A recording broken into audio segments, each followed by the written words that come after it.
All right. Hi, everyone. I'm Siris Raquel Rivas-Verdejo.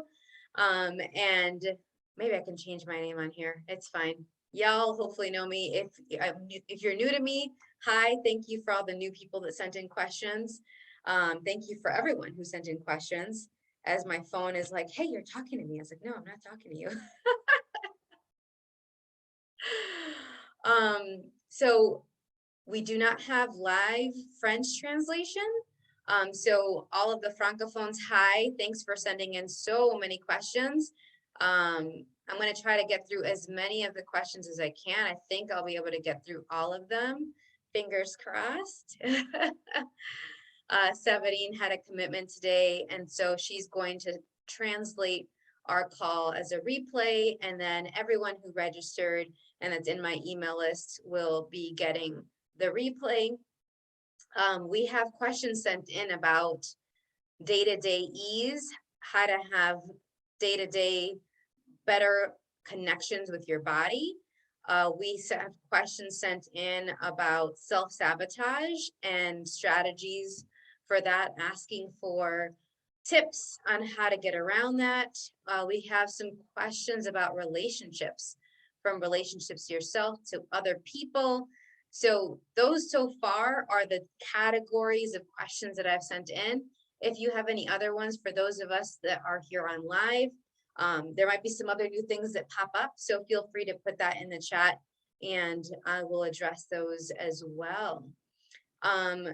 First and foremost, I'd love to just invite everybody to include whoever you would like to include in this call.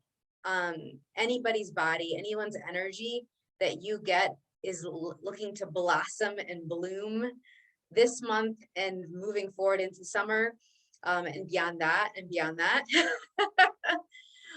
So just take a moment and who do you know who has been whispering to you, maybe actually whispering to you, or their body and their life is whispering to you to receive some of what we're going to be talking about today. I will fully admit, about an hour and a half ago, I was pissed. I was livid. And all this energy of like, how in the world am I going to invite people to expand, to breathe, to have ease when I just want to kill something? I wanted to break some stuff. So I'm going to acknowledge that many of the people that I'm connected to are very angry right now. And there's a lot of frustration in the world. There's a lot of things that keep coming up and you're like, I'm getting some momentum. I feel like I'm making some progress. And then something comes up and it feels like it's going to take me to the side. And it can, if you let it. But I was like, nope, I'm just going to let this move on through. And part of what I was aware of that was making me so angry, and that maybe for you, if you've been aware of anger coming up and frustration coming up in your world, is an awareness of a lie or multiple lies. I've been having conversations a lot this week about distractor implants and distractors, two different things. So some of you might know me from Access Consciousness. Access Consciousness is a system of tools, about 8,000 tools to have more ease, joy, and glory in any area of your life. And one of the founders, Gary Douglas, wrote this book called Living Beyond Distraction. I'm going to put that in the chat. Definitely check out this book. And it talks about 24 different distractor implants, these things that might be running in our worlds, in our lives, that will stop us from being who we truly are, or stop us from having an awareness of what's going to work. Okay, having an awareness about anything, really. What's going to work, what's not going to work, all of that. And then I've been talking about as well, so there's 24 distractor implants. Anger, rage, fury, and hate. Love, sex, jealousy, and peace. Life, death, living reality. Blame, shame, regret, and guilt. fear, doubt, relationship, and business. These are all these different distractor implants. I feel like I might have forgotten 4. I usually think of them in chunks because they have 6 meaty chapters, and each chapter talks about a grouping of them. Oh yeah, addictive, compulsive, obsessive, perverted points of views. That's the other one I was forgetting. And so those are distractor implants. So this is what's already coming up in these discussions in my classes, in my sessions. And then I was also last weekend finishing up the awakening class where I talk about my living and dying body process, and people learn how to give and receive this body process. And with the living and dying body process, we talk about the elements of living.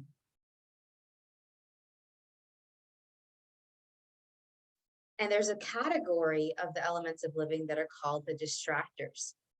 Yes, so complementary, but different from these distractor implants. And the distractors are really important to be aware of. All of the elements of living are really important to be aware of, because if you're unwilling to acknowledge them, if you've bought the lies about them, then you're probably not clearly seeing them, what's possible for how you can have and create exuberant living, joyful living your way. And you're also probably not clearly seeing yourself. Okay, so when you're not aware of these distractors, it can make you feel like you aren't being yourself, which is definitely what was happening when I was so furious. And yet I was like, okay, what's this? Okay, it's an awareness of lies. There were so many lies I was told this morning that were just pissing me off. And you might not be sure who you are or what you want out of your life. It feels like it's hard to take action or have some forward momentum. And that was part of what was going on today. I was like, I'm getting some momentum with having the things that I need to legally drive where I live now. And I've been trying to get driver's license, and I was dealing with government and bureaucracy and paperwork, and someone saying that this was the paperwork and someone else saying no, it's actually this paperwork, and it's like blah blah. And I was just like so angry. I was like, this could have easily been done in 30 minutes, and this is 2 hours, and I still don't have what I need. Okay, so for everyone that this is coming up in your world, we're gonna start blowing this out of our bodies, out of our realities. Okay, what are the old lies that you're aware of? And this is going to get into the questions that people sent in about the day-to-day living, like how to have more ease with day-to-day living right now. Yes. Well, part of that is acknowledging the lies you're aware of.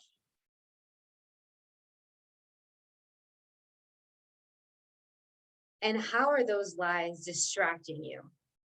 Are you letting them distract you? So it took me, I asked my partner, I was like, I don't even want to hug right now. I feel like I'm going to strangle you, and it's not about you.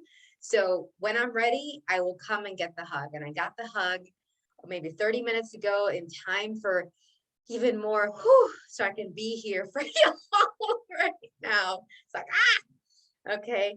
But the question sent in, let's see, I'm going to get into some of these questions. I love these questions. Surendra asks, how can I enjoy spring? I'm wondering what's stopping you from enjoying spring. Because I love spring. There's things blooming. Maybe there's allergies. Maybe there's some shifts with that. It found it interesting that it was specifically spring and not like my life right now or my relationships right now. So I wish you were on live. I would ask you more questions about what's going on with you in springtime. So I'm just going to tap into the energy of it and see what shows up. For many of us, there's a lot of shifts and changes in our schedules, in the people that we're interacting with, the projects that we're engaging with. We're already anticipating the schedules and demands for summer and making plans for that, possibly into the fall. I'm already looking at summer and fall right now. So I get it. And sometimes with all of that, there's a lot of pressure right now. It's like the seed, and it's shaking and it's shaking and it's getting ready, and you want things to pop up and the blossoms to bloom, and yet you're just in that spot of cooking and not really busting out yet. And you really would like to bust out. and just, wow, flourish even. What about beyond blossoming and blooming? Let's flourish and thrive.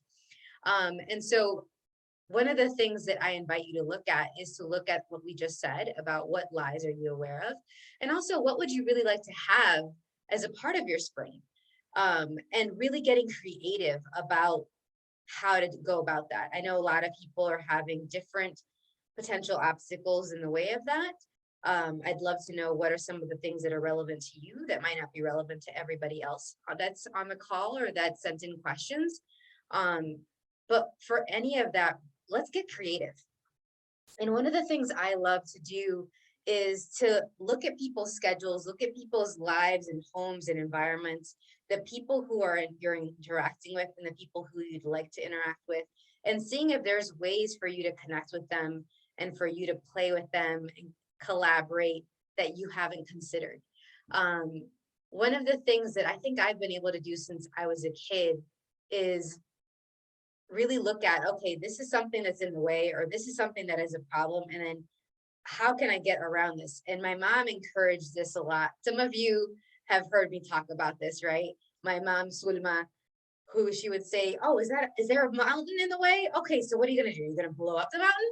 Are you gonna climb over it? Are you gonna go around it? Are you gonna dig a hole underneath it? Are you gonna blow through it? What are you gonna do? Because if you really, really, really, really want what's on the other side of the mountain, you're gonna do whatever it takes. And as a kid, I'd be like, okay, Ma, sure, fine, grumpy, but it was true. And every time I would bring up this problem or obstacle that for me at the time felt like beyond a boulder, beyond a mountain, like just completely insurmountable, she would say this. And it trained me to really look at, well, there's got to be a way. There's got to be some way. And it may take longer than I'd like because I'm always want everything yesterday, but there's going to be a way. So, really let me know, message me with some more information about that. But these are at least some questions and things to consider to start you off. Karen, thank you for your question. I hope that all of these things that we're talking about contribute to you. Let me know. And hi to all my Kiwi and New Zealand friends. Okay, Mary Ann, how to be in the consciousness and ask the question. A lot of people, this is a concept that Access Consciousness talks a lot about. So for those of you who aren't familiar with Access Consciousness, it's one of the first places that I was actually validated for all the questions I always asked, instead of made to feel wrong for asking questions and being curious and being like, okay, so what's the big deal? Or what else can I do? Or, where did that come from? These questions that I would ask as a kid that some systems and structures would make me feel wrong for. It was one of the first group of people that I felt welcomed and it was encouraged. And so they talk about being in the question, not just asking a question to ask it for an answer, but to be in the question and live as the question to get awareness. And then as soon as you get an energy and awareness, you keep being in the question. It's not like it's one and done. And so one of the things that I found really interesting with a lot of the people that I interacted with when they were first playing around with the tools of Access Consciousness was they felt like it was a lot of doing, like asking questions, and they wanted to do it the right way. And so Mary Ann, if you're looking to look for the right question, please let that go, because it's not about the right question. What if you started with one really yummy, juicy one that's really fun for you, and like dig into it for months, like 3 to 6 months, just really play with it. Like I remember I loved picking 1 or 2 tools of Access Consciousness when I first played with Access Consciousness. Gosh, this was back in 2014. And let's say I would play with who does this belong to really look at, okay, all these thoughts, feelings, and emotions that are coming up for me, who does this really belong to? And 99.9% of them, it's somebody else or something else. But just by asking that question, I just got lighter. And that's part of what was going on earlier today. I didn't ask who does it belong to. I asked, what is this? because I knew it was anger. Sure, there was something there. And I was like, what else is here? Because as soon as I was stuck in it and I couldn't move out of it quickly, I knew there was a lie there. Anytime that you're stuck in something and you can't get out of it quickly, there's a lie present. Okay. This is really important for you to know. And it took a while for me. Like I was in there for, instead of clearing something and moving on in 5 minutes, it was about 30 minutes, maybe an hour. You know, when you're in those moments, sometimes time is weird, right? And so, Marianne, go ahead and start with a question and really lean into it, which is one of the ones that are really fun for you. And instead of feeling like you have to do all the questions all the time, pick one that's like a really good friend. Like that's what they are, like questions that are truly asked from curiosity and to just have an awareness into spaciousness and for you to be you again. They're friends. Each and every tool that's in my arsenal are my friends. Okay. Just like you all are my friends. All right. Start with that and go from there. Okay, my dear. And let me know which one you choose and keep me posted on what shows up. Celia asked how to do daily obligations with more ease and pleasure. I love this question. How can I do daily obligations with more ease and pleasure? All of us have things we have to do that aren't like our favorite thing, aren't even things that really light us up, right? From maybe paperwork and documentation to the driving or commute to talking to certain people that are just a part of your job or part of, oh, they're related to this person that I love and care for, so I guess I'll talk with them. Right? We all have that. And one of the things that I love to do when I'm not having so much fun, but something that's required, is I go to my joy list. I go to the things that do bring me joy and I sprinkle those aspects, the smells I love, the visuals I love, the people or the pictures of the people I love, the words and sounds that like, give me more ease. And I sprinkle it on those things that are not as easy for me. For instance, I have a lot of paperwork working in healthcare. You know, I'm a speech language pathologist, learning behavioral specialist. I do feeding therapy. I have a lot of coaching clients where they're needing letters sent to doctors and other therapists. I do evaluations. And so there's report writing, right? Not so fun. I love the actual evaluations, the engagement with the people, the conversations. But then there's a lot of administrative work. Not so great. But I put on the fun music or I get dancing and I move and the movement helps me not get so, this paperwork, this thing. When I'm interacting with family, I go ahead and I'm like, okay, what can make this more fun? What can make this easier, right? And for my family, as soon as we're not talking about and complaining or gossiping, which a lot of my family like to do, when we're not doing that and we actually are telling jokes or when we're dancing, we love to dance or sing, that lightens things up. So as soon as I notice like a crunchy, heavy kind of moment, I'll bring up to some of the family members, hey, come and dance with me. Or, hey, let's go and sing this song, or let's get some fresh air, get the movement going. And it like shifts the energy from everybody else that's willing to have it shift, because not everyone's willing to have it shift. And it goes from there. So where can you sprinkle the things that bring you joy onto those not so fun things, those crunchy things, okay? And for some of us, we might not be sure about what brings us joy right now. Maybe the things that used to bring us joy aren't anymore. I'm getting messages every week about that. And if that's the case, reach out to me. Let's have a consultation about it, because that is one of my specialties. Like almost, 2/3 of my private coaching clients right now, that's what we're talking about. We're actually discovering again what brings us joy and then holding ourselves accountable to actually choosing it, including it as a part of our lives, as a part of our self-care, since a lot of my people are also givers. All right. So if you're in a job or where you're giving a lot, you're a member of your family, and you're usually taking care of other people, it is so, so, so essential for you to prioritize your self-care. All right. And so we can have a consultation with that. You can join one of our expansive energies group where we're encouraging ourselves and prioritizing that. Some of you from our group are here, so hi. But yes, this is a couple things to do that'll help it have more ease. And maybe for you, since you use the word pleasure, maybe it's your pleasure list instead of your joy list. That's actually really yummy to me. So I might steal that idea and change my joy list to pleasure list right now. That seems to match the energy more with what I'd like as well. So thank you. Isabel asked how to adapt our body to the energetic changes of the earth on a daily basis. Okay, so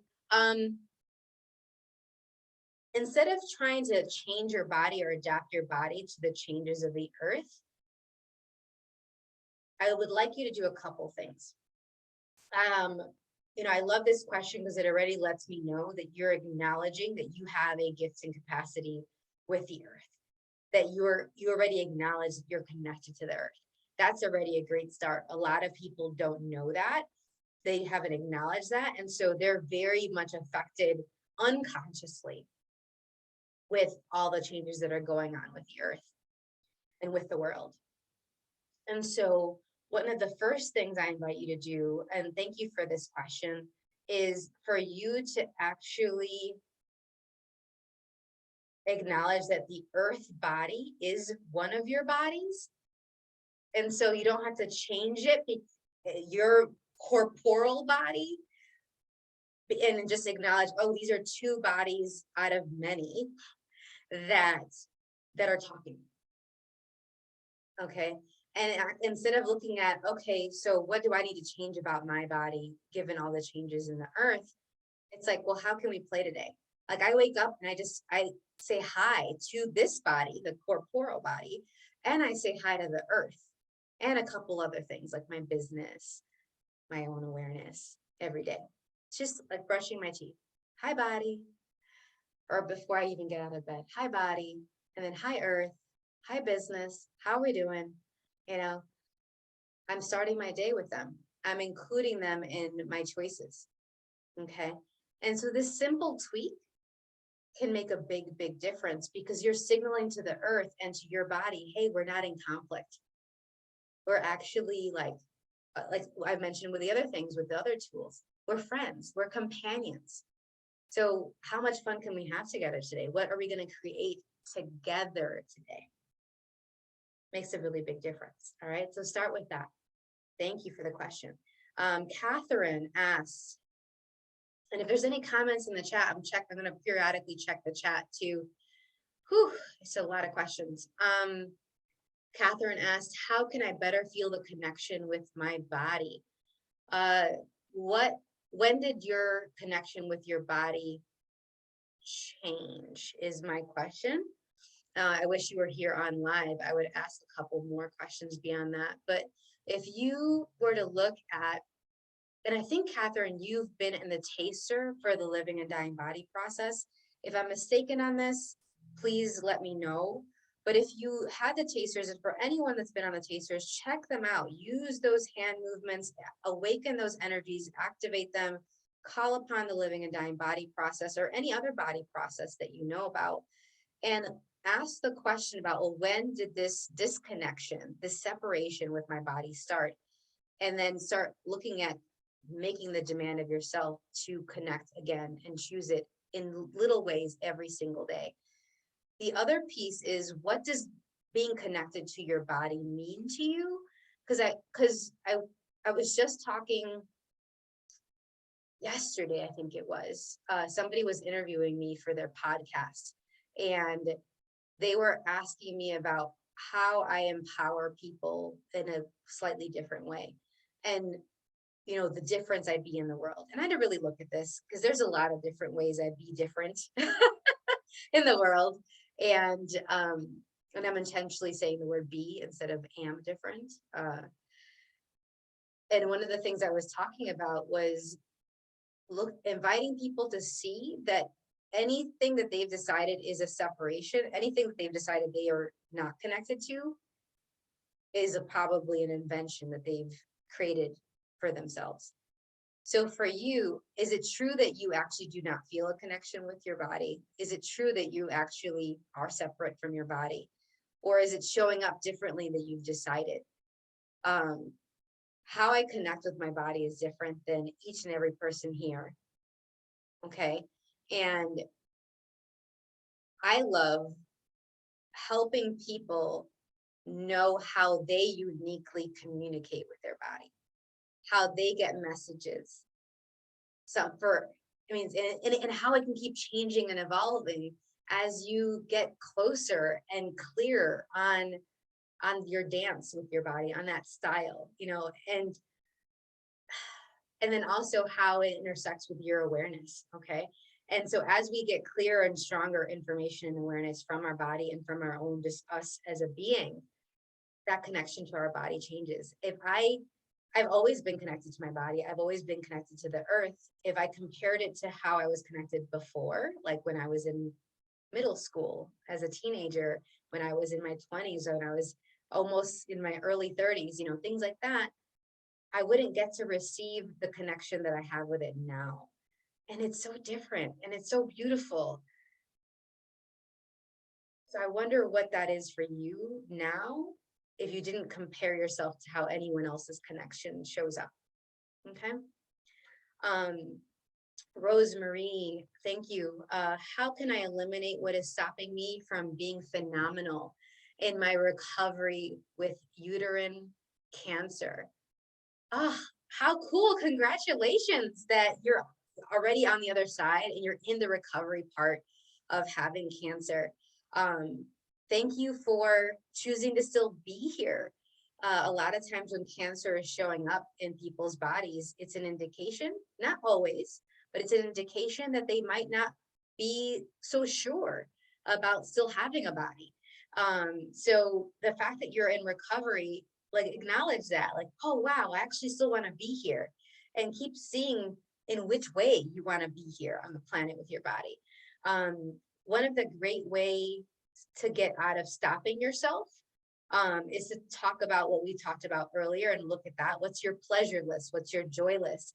And how is it going to be like now if it was a completely blank slate and you didn't refer to the things that you used to enjoy with your body before having cancer? I wonder if there's some new things to explore, new places, new activities that maybe you've never done before.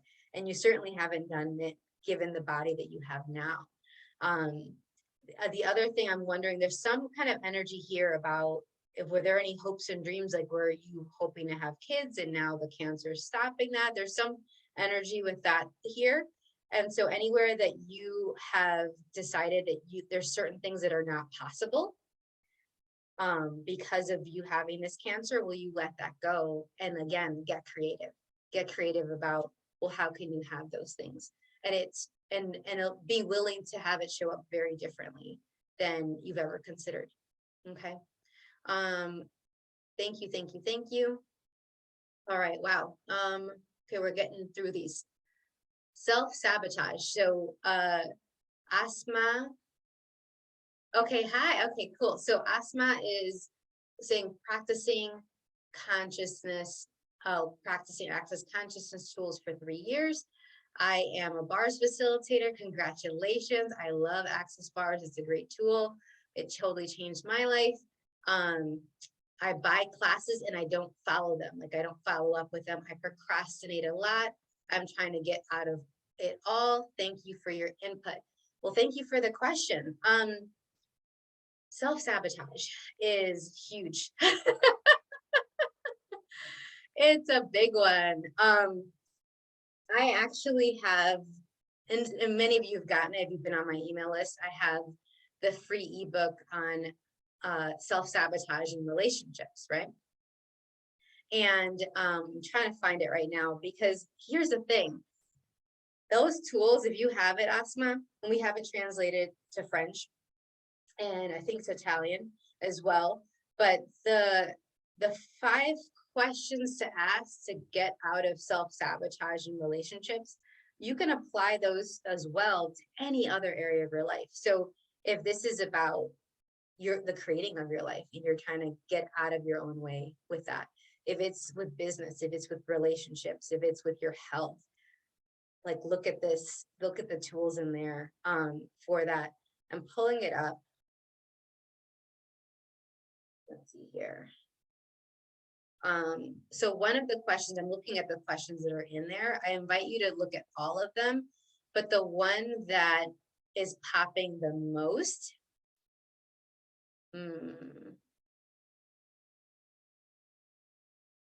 yes, is if I didn't make any assumptions, what would I be aware of?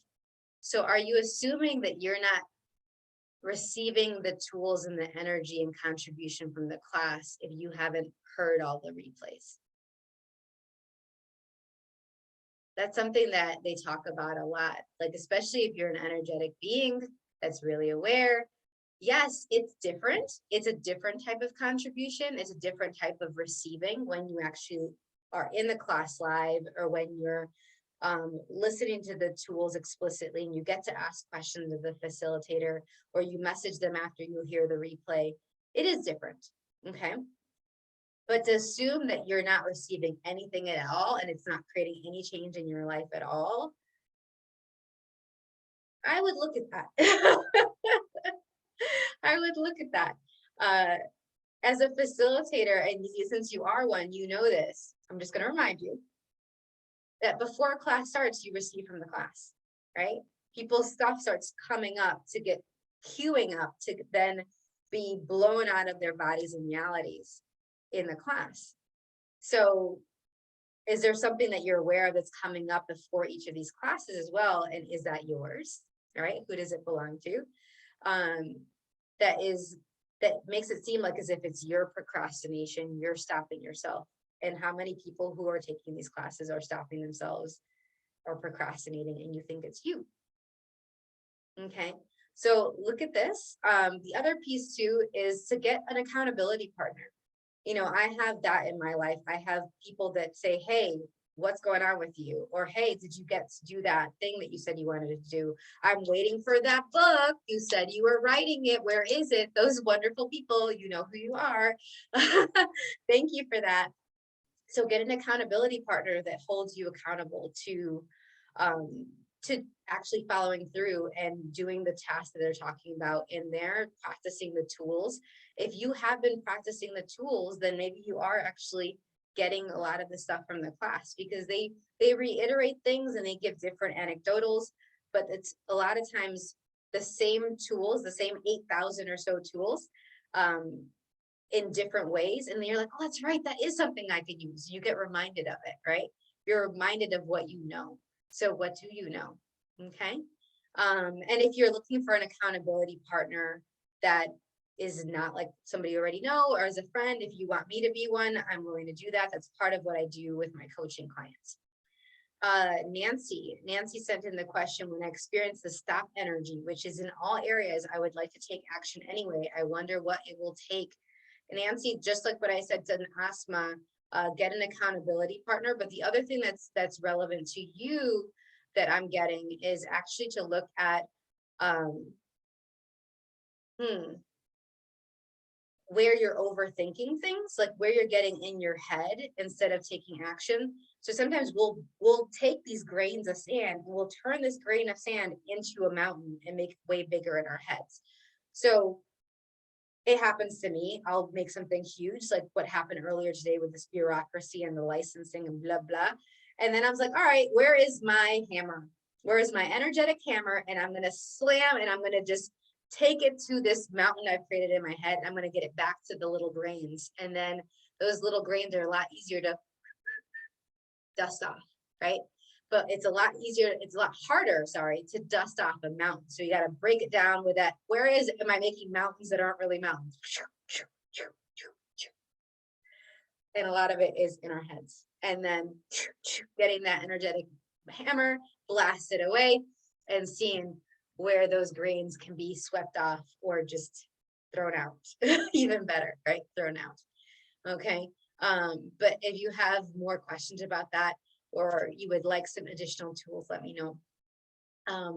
but the one step at a time, instead of making everything like the whole laundry list of things, like what are the things that you can do and complete quicker and easier and get those done first? It builds up your confidence. It builds up your stamina to actually take action. Because sometimes, like for some of us, if we make it really big in our heads, these things that are not actually that taxing will feel more taxing because we build it up.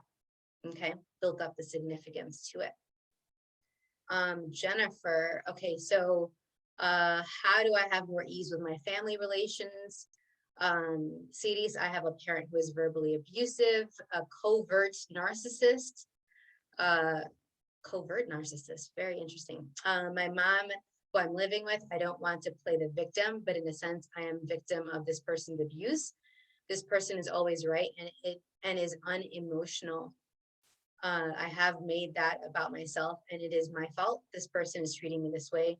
I guess I require facilitation. I get my brother and sister would be siding with my mom. So at this present day, I do feel alone. I invite you to leave. And I know you said your brother and your sister are not your allies right now. So who is your ally? Like, where else could you go? It doesn't have to be, a lot of people don't realize this. It doesn't have to be like documented abuse for you to go to a domestic shelter, for you to go to a shelter where they can connect you to other possibilities. It might not be that you permanently stay there, but they might connect you to another organization that can support you as you're transitioning, so you don't have to stay in an abusive household. And then the other thing you're saying, okay, it's that you don't want to play the victim, but you're victim of this person's abuse. So we often will do this as people who've experienced abuse. We'll say something that's very clear, oh, it's not my fault, and then we'll undo it with the following thought or action, like, oh, but it is my fault. It's not my fault. It's their actions. They're their own person, but it is my fault. So anywhere that you are saying one thing and then undermining yourself, another form of a way that self-sabotage can show up, would you start listening to yourself more and checking yourself on that? And then I'm doing it. Oh, wait, what did I just do? What did I just say? Is that actually true? Or, okay, what is true here? And then going back and again, checking yourself with it. Because when you're feeling alone and you're in your own internal dialogue, you don't often catch all the ways that you're contradicting yourself and sabotaging what you'd really like to have as your life. Okay. Let me know if you require more. Thank you for that question. There's so many ways that people aren't listening to themselves and to what their thoughts and their beliefs and their emotions are creating. So thank you for bringing that up. Angela, how do you learn to trust? What is the best way to develop trust if your experiences have kept you from trusting? How do you trust yourself as well as others? What are some tools to get rid of doubts? Ooh, that's like 5 questions in one. Wow. First, thank you for this question, because I get that it's not just about relationships. I think it's first and foremost really about your connection with yourself and with your body. Do you trust yourself with your body? Because at the end of the day, no matter who you're interacting or not, your body's with you. Your body's with you. Your body will let you know when you're truly connected with your body and willing to listen to what your body says. It'll let you know who to talk to, who not to talk to, who to go into business with, who not to go into business with, who to date, who not to date. And so if you keep listening to that and being guided by your body, you're going to start seeing, wow, that's creating stuff that works for me and my body. This is a lot more fun. And so it starts building that confidence. And as soon as you maybe go against your body, it's like, oh, I guess I did know that wasn't going to work before. All right, well, next. Got it. I had that information, so I can't say I didn't have it now. Cool. Now I know what that's going to create. And then again, reset, go back to what's my body telling me here? What's going to work? And trusting you with your body and nurturing that and nurturing that and nurturing that. And you'll see that play out in every area of your life with anyone that you're interacting with. I literally will be going to, you guys know I love tea, to grab a certain tea. And it's like, my body will pull me away or stop me. Or it's like, nope. Or I like, it just drops. I can't even hold on to the valve. It gets so clear, but I built that up over years of talking with my body and my body knowing I'm willing to listen. So it's gotten louder, and it's not loud in like a yelling way. It's just loud in like a hard to ignore way.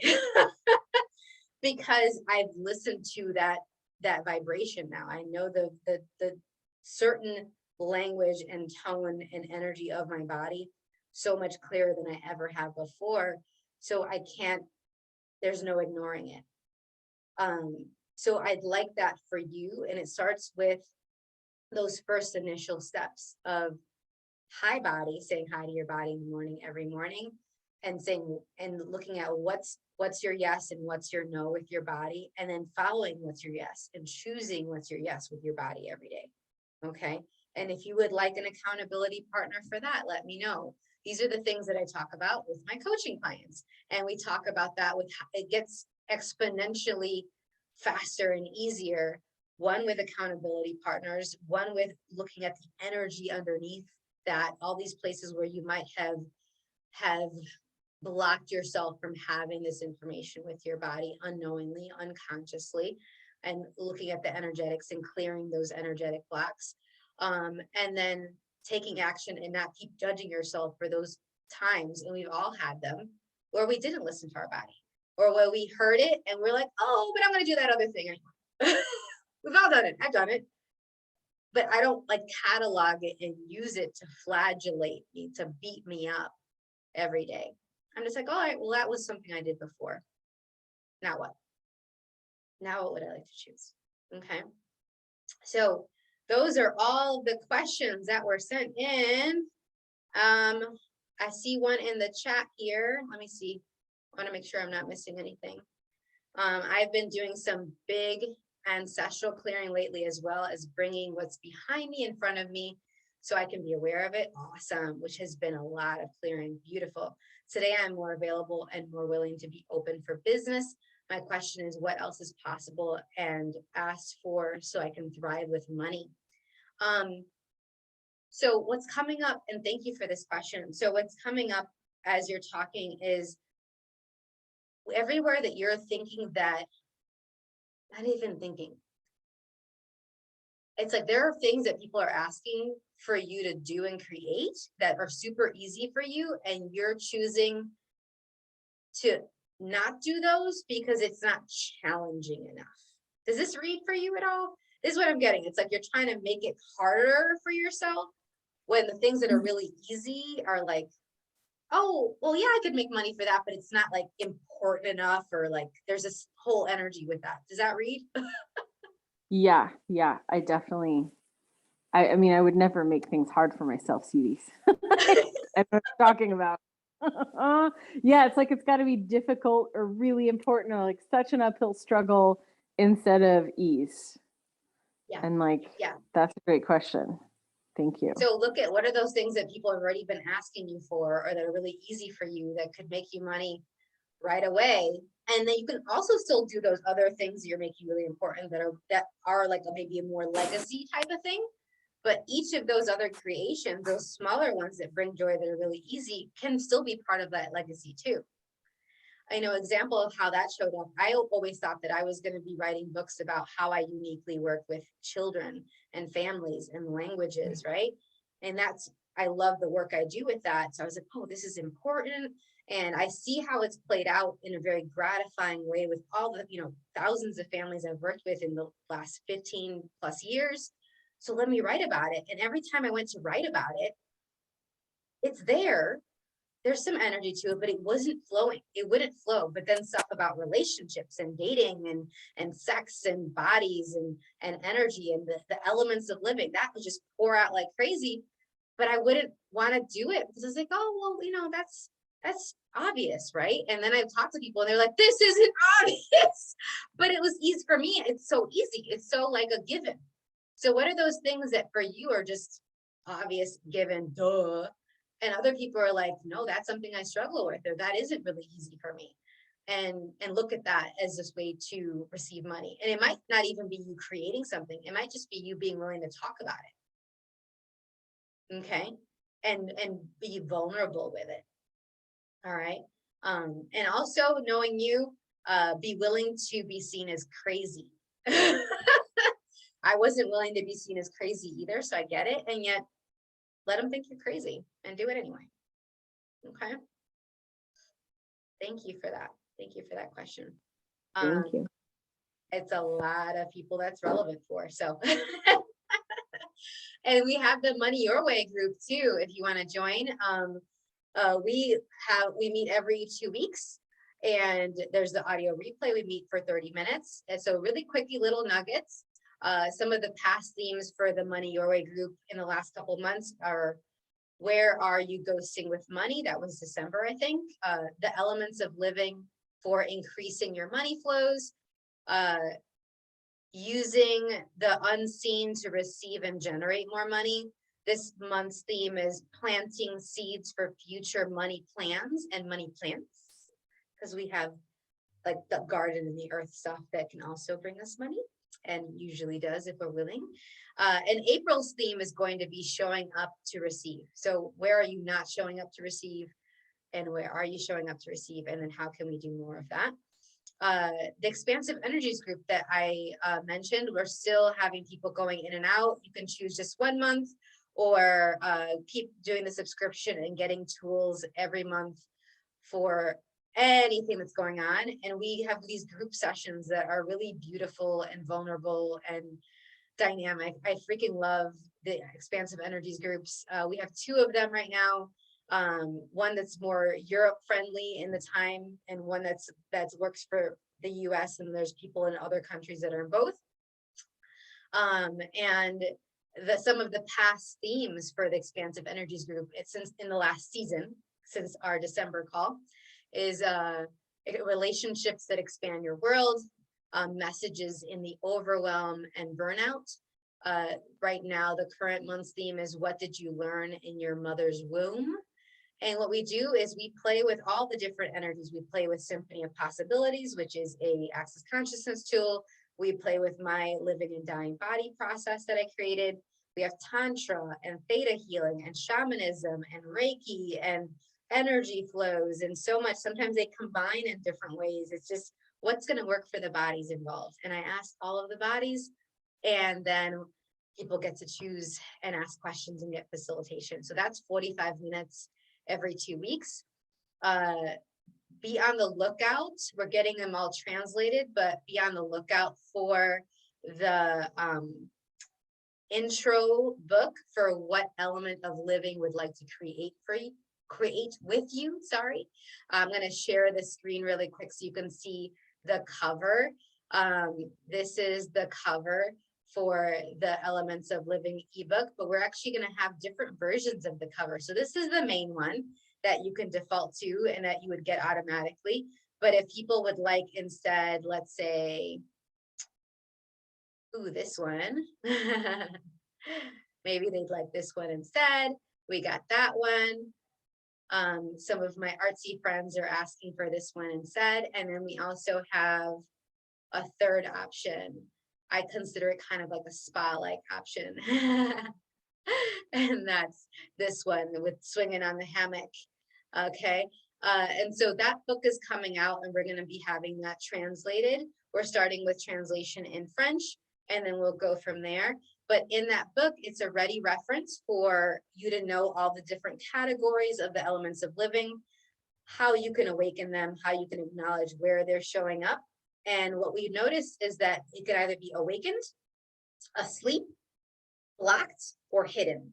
And so you get to see what's going on and how are the ways that where they are, each of the different categories, what's going on with each of them in your life, so that you can actually have joyful living, exuberant living your way. And we're going to have a self-paced course so you can be guided through all the different elements of living, those categories. So really excited about that. So a lot of people are really busy, especially going into the summer. So you can just do it at your own pace. And then our next awakening class, where you learn to give and receive the living and dying body process, or get more practice for those of you that have already taken the class. We're going to do it instead of one day class. We're going to have 2 half days, Sunday, June 5th and Monday, June 6th. It's 1 to 4:30 New York time, both of those days. And then we have the follow-up Zoom June 15th. And in the replay email, you'll get all this information, so you don't have to remember any of it as well. And then we're going to have some pop-up group sessions coming up, where I'm just going like, all right, we're doing some Tantra today. All right, we're doing some whatever today. And it's going to be different than the subscription groups of the expansive energies and the money your way groups. It's just going to be these random pop-ups, and they'll be donation based, because we also recognize that not every country is able to use and pay for the subscriptions as much as they're willing to receive. So I know this, I hear you, I'm trying to work around it so you can still get some facilitation and some clearings. Thank you for your patience on that. And then the writing group continues. We meet every 2 weeks on Sundays for 2 hours, where we clear things and talk about different tips for writing. And then we write and we write and we write for an hour, hour and a half, and really prioritize writing more, being more productive, actually completing our projects. This is part of why I've been getting all these things done for y'all that you've been asking for. So thank you to everyone in my writing group. We have a writing checklist that the people in the group get to receive, and they use that to play around with. And a lot of those are about really connecting with your body, your awareness, and the energies of your projects. And you get, you get stuff done. You get books and resources, things like that. Moving into the summer, I'm in spring. I'm also, like I was saying, looking at my summer schedule, and I have 3 spaces left right now for individual coaching clients. So if you're interested in that, let's start with a consultation and go from there and seeing if we're a good fit or not. I'm not everyone's cup of tea, but for those who I am a good cup of tea for, because remember, I love my tea, we do awesome things together. And so thank you to all of my coaching clients. You know who you are. Our next summer Soaring Beyond Definition call, I think we're going to have it on a Sunday, June 19th. It's to be decided. That's a tentative date. We're confirming with everybody, and I'm also looking at my schedule moving forward.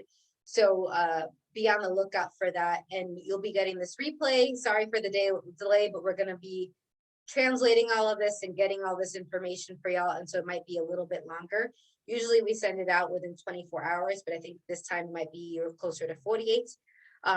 But thank you for everyone that sent in the questions. Thank you for being willing to have these dynamic conversations about stuff that a lot of us are working through and creating beyond. Thank you for being willing to play with me, and hopefully I'll get to see you sooner rather than later, or at the next complimentary call in the summer. Until next time, y'all. Bye for now.